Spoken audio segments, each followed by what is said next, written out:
This video is sponsored by Noble Public School. Admission are open. Highlight Industry, AAC Blocks, Industrial Area, Baswa Kalyan. Madina Public School. Admission are open. We are from Central University Karnataka, Department of History and Archaeology. मेरे साथ 11 student हैं जो इनका एक course है skill enhancement credit course, जिसके तहत ये लोगों को बसवा कल्याण का किले का आर्किटेक्चर बताने के लिए लाया गया है, पढ़ाने के लिए लाया। खूबसूरत शहर था, अभी भी है। तो यहाँ पर खूबसूरत महल, मंदिर और सारी चीज़ें थी, लेकिन आज जो किला बाकी है वो किला रिनोवेटेड है, उसको और एक मर्तबा से तामीर किया गया है। ये किला बहमनियों, आदिल शाहियों और इसके बाद मुग़ल और उसके बाद निज़ाम शाही हुकूमत ने इसको तामीर किया। इसकी बहुत ज़्यादा काफ़ी तामीरात बहमनी और आदिल शाहियों से मिलती जुलती हैं। तो इस दौरान लड़कों ने काफ़ी चीज़ें यहाँ पर देखी। यहाँ का हाइड्रोलिक सिस्टम, यानी पानी को किस तरह से दूसरे महलात तक पहुँचाया जाता था, उसका एक मुनज़्ज़म नज़्म है जिसको इन्होंने यहाँ पर देखा। तो लड़के बता रहे थे कि काफ़ी बड़ा किला है और काफ़ी इसमें आर्किटेक्चर की चीज़ें हैं, जैसे कि बारूद खाना है, रंगीन महल है। तो यहाँ पर बहुत ज़्यादा इंस्क्रिप्शंस मिले हैं जो एंशिएंट टाइम हड़े कन्नड़ा में है, फ़ारसी में है, अरबिक में है, उर्दू में है।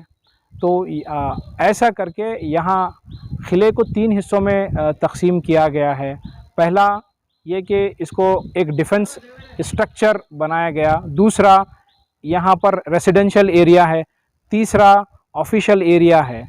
तो यहाँ पर अलग अलग किस्म के पैलेस हैं, रंगीन महल है, हैदर महल है, बाराधरी है, कड़क बिजली तोप है।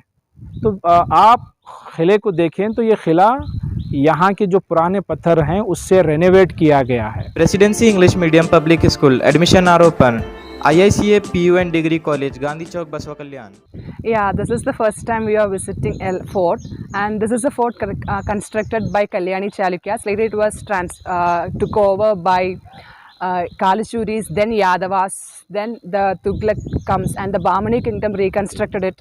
And this is the fort which have so much advanced technologies like hydraulic system in the cannons, and there are wrought iron cannons, bell metal cannons, etc. The caterpillar balls is still available. So you can also know about the scientific technologies used at that time.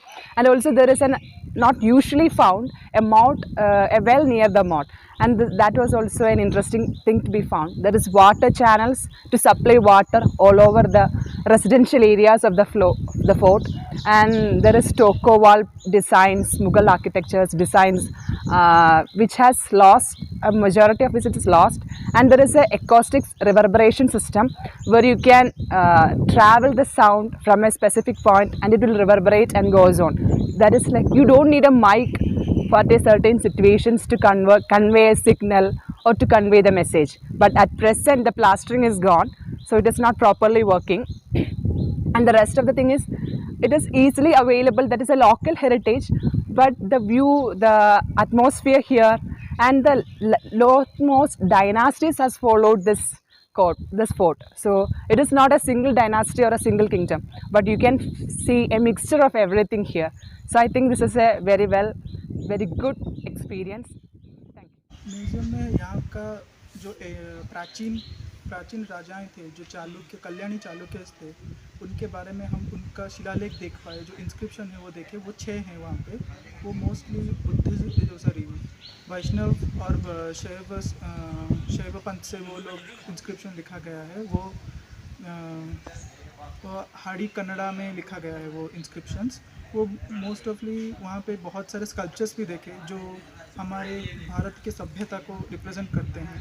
हमारे पुराने लोगों की तरह वो कैसे कपड़े, कैसे गहने और क्या क्या उनका विश्वास था, उसके बारे में वो वहाँ पर भी वो वहाँ का रखा गया। वो सारे स्कल्पचर्स वो डिपिक्ट करते हैं वहाँ पे।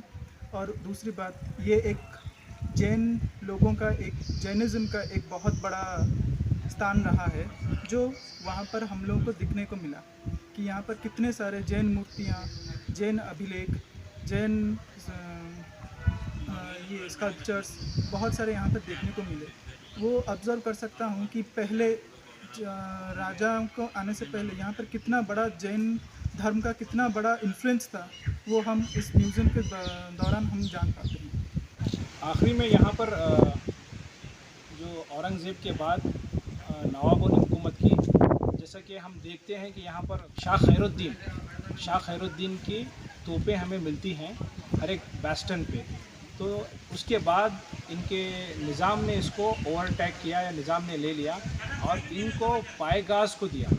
पायगाज़ निज़ाम के प्राइम मिनिस्टर थे और बसव कल्याण एक इंडिपेंडेंट जागीर था, जिसका ज़िक्र हमको पायगाज़ एक किताब है। पायगाज़ निज़ाम के वज़ीर थे।